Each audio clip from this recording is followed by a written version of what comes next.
அனைவருக்கும் வணக்கம். இந்த பதிவில் என்ன பார்க்க போகிறோம்னா 1600 ஆண்டுகள் பழமை வாய்ந்த சிவன் ஆலயம் எங்கே இருக்கிறது தெரியுமா? இந்த காலத்தில் என்ன மாதிரியான பரிகாரங்கள் செய்யப்படுகிறது என்பதை பற்றிய சுவாரஸ்யமான தகவல்களை தெரிஞ்சுக்கலாம். வீடியோவை ஸ்கிப் பண்ணாமல் முழுசாக பாருங்கள். இன்னும் சேனலை சப்ஸ்கிரைப் பண்ணாமல் இருந்தீங்கன்னா சப்ஸ்கிரைப் பண்ணிக்கோங்க.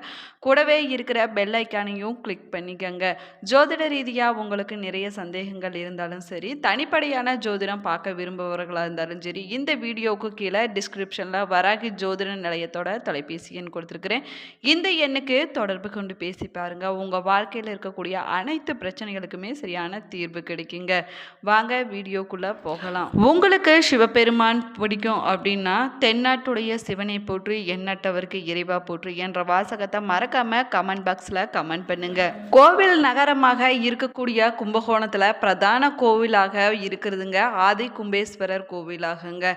இந்த கும்பகோணத்திற்கும் திருக்குடமாக்கு குடந்தை என்ற பெயரும் இருக்குதுன்னு சொல்லலாங்க. 1600 ஆண்டுகள் பழமை வாய்ந்த ஆதி கும்பேஸ்வரருடைய ஆலயத்தின் கிழக்கு கோபுரம் பார்த்தோம்னா 128 அடி உயரம் கொண்டதுன்னு சொல்லலாங்க. அது மட்டும் இல்லாமல் ஆலயத்தினுடைய மூலவராக ஆதி கும்பேஸ்வரர் சுயம்பு மூர்த்தியாக காட்சியளிக்கிறாருங்க. இந்த சுயம்பு லிங்கத்திற்கு வருடத்திற்கு ஒரு முறை மட்டுமே தைலாபிஷேகம் நடைபெறுதுங்க. காசி, ராமேஸ்வரம், சிதம்பரம் வரிசையில் இந்த ஸ்தலமும் 11வது சிவஸ்தலமாகவும் இருக்குதுங்க. அது மட்டும் இல்லாமல் இந்த ஆலயத்தில் எழுந்தருளி இருக்கக்கூடிய மங்களாம்பிகை மந்திரங்களுக்கு எல்லாம் அதிபதியாக இருப்பதால் அந்த அம்மனுக்கு மந்திரா பீடேஸ்வரி என்ற பெயரும் இருக்குதுங்க. கும்பகோணம் ஆலயத்தில் வெளிப்பிரகாரத்தில் கிழக்கு மூலையில் அகத்தியருக்கு என்று தனி சன்னதியும் அமைக்கப்பட்டிருப்பது தனிச்சிறப்புக்குரிய விஷயமாகவும் சொல்லலாங்க. சைவ சமயத்தை வளர்த்த 64 நாயன்மார்களும் ஆலயத்தின் உத்தரகாரத்தில் சிலைகள் இருக்குதுன்னு சொல்லலாங்க. அது மட்டும் இல்லாமல் மகா பிரளய காலத்திற்கு பின்பு புதிய உயிரினங்களை உருவாக்குவதற்காக தேவையான அனைத்து ஜீவ வித்துக்களையும் பிரம்மதேவர் இமயமலை உச்சியில் அமிர்தம் நிரம்பிய குடத்தில் வைத்திருந்தாருன்னு சொல்லலாங்க. இந்த குடத்தை வேடர் உருவம் தாங்கி வந்த சிவபெருமான் அன்பினால் உடைத்ததாகவும் புராண கதைகள் சொல்லப்படுதுங்க. இந்த குடத்திலிருந்து வெளிவந்த ஜீவ வித்துக்கள் அனைத்து இடத்திலுமே பரவியதாகவும் சொல்லப்படுதுங்க. குடத்தில் உடைந்த மூக்கு விழுந்த இடம் என்பதால் இந்த ஊர் குடமூக்கு என்றும் அழைக்கப்படுதுங்க. குடம் கும்பம் என்றும் உடைந்த மூக்கு பகுதி கோணம் என்றும் அழைக்கப்படுதுங்க. இந்த ஊர் அதனால தாங்க கும்பகோணம்னு அழைக்கப்படுதுன்னு சொல்லலாங்க. கும்பகோணத்தில் இருக்கக்கூடிய மகா குளத்தில் நீராடினால் அனைத்து பாவங்களுமே நீங்கிவிடும் என்பது ஐதீகமாக சொல்லப்படுதுங்க. 12 ஆண்டுகளுக்கு ஒரு முறை மகா விழா நடைபெறணும் சொல்லலாங்க. இங்கு பார்த்தோம்னா கங்கை, காவிரி, கோதாவரி உள்பட 9 நதிகளும் மகாத்தின் போது இந்த குளத்தில் புனித நீராடி தங்களுடைய பாவங்களை போக்கிக் கொள்வதாகவும் சொல்லப்படுதுங்க. ஆதி கும்பேஸ்வரருடைய ஆலயத்தில் வருடந்தோறுமே மாசி மாதம் மாசி மகம் உற்சவம் 13 நாட்கள் மிக சிறப்பாக நடைபெறணும் சொல்லலாங்க. இந்த விழாவில் 9ஆம் நாளில் தேரோட்டமும் 10ஆம் நாளில் திருவிழா மகா குளத்தில் புனித நீராடக்கூடிய நிகழ்ச்சியும் நடைபெறணும் சொல்லலாங்க. ஆதி கும்பேஸ்வரர் ஆலயம் பார்த்தீங்கன்னா தஞ்சை மாவட்டம் கும்பகோணத்தில் அமைஞ்சிருக்குதுன்னு சொல்லலாங்க. இந்த ஆலயம் சம்பந்தர் அப்பர் பாடல் பெற்ற சிவாலயம்னு சொல்லப்படுதுங்க. 12 ஆண்டுகளுக்கு ஒரு முறை நடக்கக்கூடிய மகம் இந்த தலத்தில் சிறப்பாக நடைபெறணும் சொல்லலாங்க. இந்த ஆதி கும்பேஸ்வரர் ஆலயம் பார்த்தோம்னா 30,181 அடி சதுர பரப்பளவுடையதுன்னு சொல்லலாங்க. அது மட்டும் இல்லாமல் 1600 ஆண்டுகள் மிகவும் பழமை வாய்ந்த கோவில்னு சொல்லலாங்க. தேவாரல் பாடப்பெற்ற தலங்களில் சோழ நாட்டு காவிரி தென்கரை தலங்களில் அமைந்திருக்கக்கூடிய 26வது சிவத்தலம் என்றும் சொல்லப்படுதுங்க.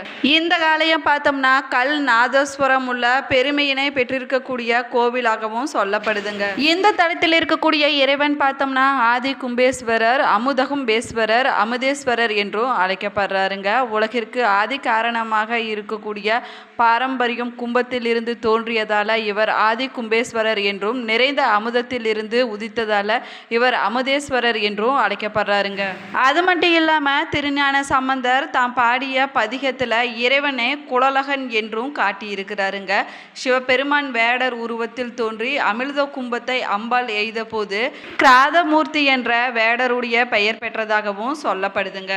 அதே போல மகா பிரளயத்திற்கு பிறகு படைப்பு தொழிலை செய்யக்கூடிய பிரம்மதேவர் படைப்பு தொழிலை தொடங்குவதற்கு முன்பு இறைவன் இந்த ஸ்தலத்தில் எழுந்தருளி லிங்கத்திற்குள் உறைந்து சுயம்பு வடிவமாக காட்சியளித்தாருன்னு சொல்லலாங்க. இந்த ஸ்தலத்தில் இருக்கக்கூடிய இறைவி மங்கள நாயகி, மந்திர பீடேஸ்வரி, மந்திர பீட நாளந்தாள், வளர்மங்கை என்றும் அழைக்கப்படுறாங்க. தன்னை அன்போடு தொழு வருபவர்களுக்கு திவ்ய மங்களத்தை அருளக்கூடிய மாட்சியம்மையால் மங்கள நாயகி என்றும் அழைக்கப்படுறாங்க. சக்தி பீடத்திற்குள் ஒன்றாக மந்திர பீடத்தில் விளங்குவதால மந்திர பீடேஸ்வரி என்ற பெயரிலும் இந்த தல இறைவி அழைக்கப்படுறாங்க. தம்முடைய திருவடிகளை அடைந்தவர்களுக்கு மந்திர பீடத்தில் இருந்து நலம் தருவதால மந்திர பீட நலத்தாள் என்ற பெயராலும் இந்த தல இறைவி அழைக்கப்படுறாங்க. மேலும் தம்மை வணங்குவோருடைய நோய்களை போக்க செய்வதால இந்த காலத்தில் இருக்கக்கூடிய இறைவி நோயர்க்கும் பறை என்ற பெயராலும் அழைக்கப்படுறாங்க. அது மட்டும் இல்லாம திருஞான சம்பந்தர் இத்தல அம்பாளை வளர்மங்கை என்ற தேவார பதிகத்துல குறிப்பிட்டு இருக்கிறாருன்னு சொல்லலாங்க. அதே போல இந்த தலத்தில் இருக்கக்கூடிய இறைவன் திருச்செங்கோட்டு தலத்தில் தம்முடைய சரீரத்துல பாதியை அம்பாளுக்கு கொடுத்தது போல இந்த தலத்தில் இருக்கக்கூடிய தம்முடைய 36,000 கோடி மந்திர சக்திகளையும் அம்பாளுக்கு வழங்கியதால இந்த தலத்தில் இருக்கக்கூடிய அம்பாள் பார்த்தீங்கன்னா மந்திர பீடேஸ்வரியாக இருக்கிறாங்கன்னு சொல்லலாங்க. அது மட்டும் இல்லாம தமக்கு உரிய 36,000 கோடி மந்திர சக்திகளையும் ஒன்று சேர்த்து இந்தியாவில் இருக்கக்கூடிய சக்தி பீடங்களுக்கும் முதன்மையான சக்தி பீடமாகிய 72,000 கோடி சக்திகளுக்கு அதிபதியாக அருள் பாலிக்கிறாருன்னு சொல்லலாங்க. இத்தலத்தில் இருக்கக்கூடிய அம்பாளின் உடல் பாகம், பாத நகம் மற்றும் உச்சி முடி வரை 51 சக்தி வடிவ பாகங்களாக காட்சி அளிக்குதுன்னு சொல்லலாங்க. அதே போல இந்த தலத்தில் உள்ள சக்தி பீடங்களில் ஒரே ஒரு சக்தி வடிவை மட்டுமே கொண்டிருக்குதுன்னு சொல்லலாங்க. இந்த தலத்தினுடைய அம்பாள் 51 சக்தி வடிவங்களையும் தனக்கு தானே ஒன்றாய் உள்ளடக்கி சக்தி பீடங்களுக்கெல்லாம் தலைவியாக விளங்கி அருள்பாலித்து வராருன்னு சொல்லலாங்க. இந்த ஸ்தலத்தை பற்றி திருஞான சம்பந்தர், திருநாவுக்கரசர் ஆகியோர் பாடியிருக்கிறாங்க. மகாவித்வான் மீனாட்சி சுந்தரம் பிள்ளை இந்த ஸ்தலத்தை பற்றி திருக்குடந்தை புராணத்துல ஒரு நூலை எழுதியிருக்கிறாருன்னு சொல்லலாங்க. அதே போல இந்த ஸ்தலத்தில் இந்திரன் முதலான திக்பாலகர்கள், காமதேனு, கார்த்திவீரியன், வீரவன்மன் மற்றும் மாந்தாதா, யமவாகுவின் மனைவி கர்மசன்மா, சுவனேஸ்வரோமன், காசிபர் உள்ளிட்ட பலர் இந்த தலத்தில் பூஜை செய்து பேறு பெற்றதாகவும் சொல்லலாங்க. அது மட்டும் இல்லாமல் இந்த கோவிலில் இருக்கக்கூடிய விநாயகர், சுப்பிரமணியர், சுவாமி, அம்பாள், சண்டிகேஸ்வரர் ஆகிய 5 சாமிகள் தேரில் எழுந்தருளி 2 நாட்கள் தேரோட்டம் நடைபெறுவது வழக்கமாகுங்க. பிரம்மனுடைய வேண்டுகோளின்படி இந்த தலத்தில் இருக்கக்கூடிய இறைவன் தந்த அமுத கலசம் தாங்கியதால இந்த தலம் கும்பகோணம்னு அழைக்கப்படுதுங்க. அது மட்டும் இல்லாமல் கும்பகோணத்தில் குடியிருக்கக்கூடிய இறைவன் கும்பேஸ்வரர் என்றும் அழைக்கப்படுறாருங்க. பிரளய காலத்தில் மிதந்து வந்த அமிர்த கும்பத்தின் மூக்கின் வழியே அமிர்தம் பரவியதால குடமூக்கு என்றும் இந்த கோவில் அழைக்கப்படுதுங்க. அமிர்த குடத்தை அலங்கரித்திருந்த பொருட்களான மயிலை, தர்ப்பை, உரி, வில்வம், தேங்காய், பூநூல் முதலிய பொருட்கள் காற்றினால சிதைக்கப்பட்டு வெவ்வேறு இடங்களில் விழுந்தது எல்லாம் தனித்தனி லிங்கங்களாக காட்சியளித்ததாகவும் சொல்லலாங்க. அவைகளுக்கென்று தனித்தனி கோவில்கள் இருக்குதுன்னு சொல்லலாங்க. ஆதி கும்பேஸ்வரர் மங்களாம்பிகை ஸ்தலம் பார்த்தோம்னா விஜயநகர பேரரசு காலத்தில் கட்டப்பட்ட கோவிலாகவும் சொல்லப்படுதுங்க.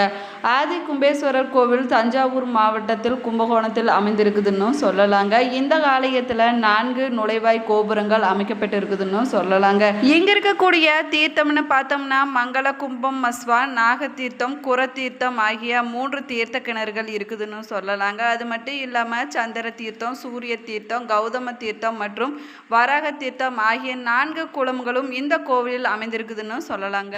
ஆதி கும்பேஸ்வரர் ஆலயம் பார்த்தீங்கன்னா ஒரு முக்கியமான சிவத்தலமாகவும் சொல்லப்படுதுங்க. கும்பகோணம் ஆதி கும்பேஸ்வரர் கோவிலுடைய புதிய சன்னதிகள், ராஜகோபுரம் கோவிந்த தீட்சரின் முயற்சியால் கட்டப்பட்டதுன்னு சொல்லலாங்க. ஆதி கும்பேஸ்வரர் கோவில்கள் பார்த்தீங்கன்னா 3 கோபுரங்களையும் 3 பிரகாரங்களையும் கொண்டிருக்குதுன்னு சொல்லலாங்க. கிழக்கில் இருக்கக்கூடிய கோபுர வாயிலை பிரதான வாயிலாகவும் சொல்லப்படுதுங்க. ஆதி கும்பேஸ்வரர் கோவிலில் ஆதி கும்பேஸ்வரர் வடிவில் காட்சி அளிக்கிறாருன்னு சொல்லலாங்க. மற்றும் லிங்க வடிவில் வழிபாடு செய்யப்படுதுன்னு சொல்லலாங்க.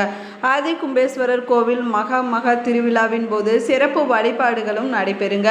இங்க பார்த்தோம்னா கொடிக்கம்பம் அருகில லட்சுமி நாராயண பெருமாள் சன்னதியும் அமைஞ்சிருக்குதுங்க. இந்த கோவில்ல ஆறுமுக பெருமானுக்கு 6 முகங்கள் இருந்தாலும் கைகள் மட்டும் 12 இல்லாமல் 6 மட்டுமே இருக்குதுன்னு சொல்லலாங்க. இந்த பதிவு உங்களுக்கு பயனுள்ள தகவல்களை கொடுத்துருக்குன்னு நினைக்கிறேன். இந்த பதிவு உங்களுக்கு பிடிச்சிருந்தால் லைக் பண்ணுங்கள், ஷேர் பண்ணுங்கள், கமெண்ட் பண்ணுங்கள். இன்னும் சேனலை சப்ஸ்கிரைப் பண்ணாமல் இருந்தீங்கன்னா சப்ஸ்கிரைப் பண்ணிக்கோங்க. கூடவே இருக்கிற பெல் ஐக்கானையும் கிளிக் பண்ணிக்கோங்க. Thank you friends. நீங்கள் ஆதி கும்பேஸ்வரர் கோவிலுக்கு போயிருந்தீங்கன்னா மறக்காமல் கமெண்ட் பாக்ஸில் உங்களுடைய கருத்துக்களை பதிவிடுங்க. தேங்க்யூ.